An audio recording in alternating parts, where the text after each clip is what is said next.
ప్రజా సంక్షేమమే లక్ష్యంగా బీజేపీ ప్రభుత్వం పనిచేస్తోందన్నారు ప్రధాని మోదీ. 10 ఏళ్లుగా బీజేపీ ఓట్ల చోరీకి ఎన్నికల సంఘం సహకరిస్తోందని ఆరోపించారు ఏఐసీసీ చీఫ్ ఖర్గే. ఉపరాష్ట్రపతి ఎన్నికల్లో ఎంపీలు ఆత్మసాక్షిగా ఓటేయాలన్నారు కూటమి అభ్యర్థి జస్టిస్ సుదర్శన్ రెడ్డి. జీఎస్టీతో ఎవరికి లాభం జరిగిందో ప్రధాని మోదీ చెప్పాలన్నారు ఎస్పీ చీఫ్ అఖిలేష్. ఢిల్లీలోని బీజేపీ సంసద్ కార్యశాలకు హాజరయ్యారు ప్రధాని మోదీ. దేశంలోని ఎంపీలతో కలిసి పాల్గొనడం సంతోషంగా ఉందన్నారు. సీనియర్ నాయకులు విభిన్న అంశాలపై విలువైన ఆలోచనలు పంచుకున్నట్లు చెప్పారు. ప్రజలకు మరింత మెరుగ్గా ఎలా సేవ చేయొచ్చో చర్చించడానికి ఇలాంటి వేదికలు దోహదపడతాయన్నారు మోదీ. ఫిట్ ఇండియాతోనే హెల్తీ ఇండియా సాధ్యమన్నారు కేంద్ర క్రీడా శాఖ మంత్రి మన్సుఖ్ మాండవీయ. ప్రధాని మోదీ 75వ పుట్టినరోజున సందర్భంగా దేశం మొత్తం నమో యువ రన్ చేపట్టనున్నట్లు చెప్పారు. డ్రగ్స్ ను ఎదుర్కోవడానికి 75 నగరాల్లో నమో యువ రన్ ప్రచారానికి ప్రణాళిక సిద్ధం చేశామన్నారు మాండవీయ. जब मोदी जी का 75 इयर्स हुआ है और उस उपलक्ष्य में सारे देश मोदी जी को कुछ न कुछ देना चाहते हैं, वो कुछ लेते नहीं है, उस संकल्प लिलवाते हैं। उस संकल्प लेने के लिए, देश के प्रति अपना कर्तव्य का निर्वहन करने के लिए मोदी जी देश के युवाओं से अपेक्षा रखते हैं. దేశంలో 10 ఏళ్లుగా బీజేపీ ఓట్ల చోరీకి ఈసీ సహకరిస్తోందన్నారు ఏఐసీసీ చీఫ్ ఖర్గే.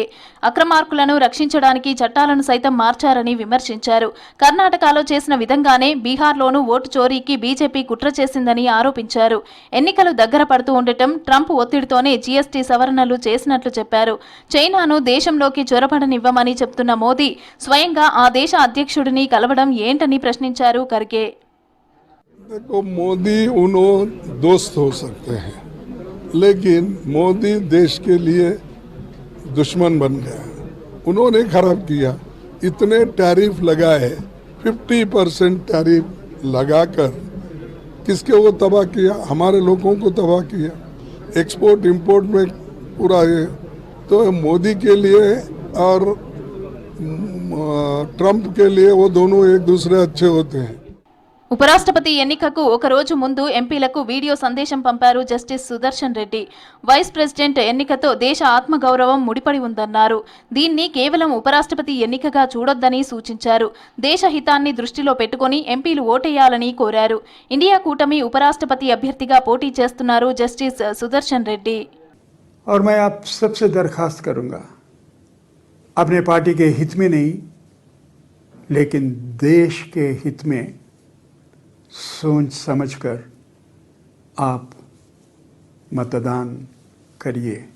मुझे पूरा विश्वास है आप जो भी निर्णय लेंगे वो मेरे हित में और आपके हित में नहीं लेकिन देश के हित में आपका निर्णय होगा.